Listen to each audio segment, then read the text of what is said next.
ঘরে বসে থাকতে থাকতে আমরা সবাই বোর হয়ে যাচ্ছিলাম, তাই ডিসাইড করি একটা রিফ্রেশমেন্ট ট্যুরের জন্য।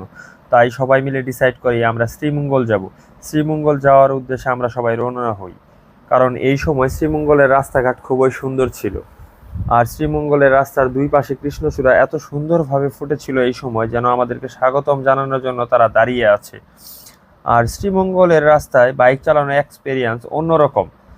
আমরা বাইক চালাতে চালাতে চলে যাই লাউছড়ার উদ্দেশ্যে। লাউছড়া গিয়ে আমরা দেখি সেখানে অনেক বানর। সেখান থেকে বের হয়ে চোখে পড়ে আমাদের রাতের গ্র্যান্ড সুলতানের সৌন্দর্য। তারপরে সবাই আড্ডা মারার জন্য বের হয়ে যায় চামুং রেস্টুরেন্টের দিকে। আর চামুং রেস্টুরেন্টের লাইটিং ছিল অনেক সুন্দর, আর তাদের চাটা মাস্ট বি রিকমেন্ডেড। কিসের জন্য বললাম তা আপনারা খেলেই বুঝতে পারবেন।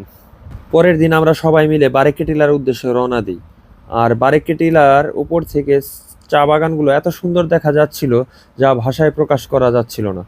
আর এখানে একটু অসাবধানতার সাথে বাইক রাইড করলে অনেক দুর্ঘটনা ঘটে যেতে পারে, তাই আমাদেরকে সাবধানতার সাথে বাইক রাইড করতে হবে। একটু অসাবধানতায় অনেক কিছু হয়ে যেতে পারে। তার পরবর্তীতে আমরা চলে যাই আমাদের লিচুবাড়ি রিসোর্টে। সেখানে রাতের ভিউ অনেক সুন্দর। এখানে দোলনা আছে, বসে থাকার জন্য ব্যালকনি আছে, আর ঘরগুলো ইকো ফ্রেন্ডলি। আর এখানের সকালের নাস্তাটা মাস্ট বি রিকমেন্ডেড। আপনারা খেয়ে বলবেন যে নাস্তাটা কেমন ছিল।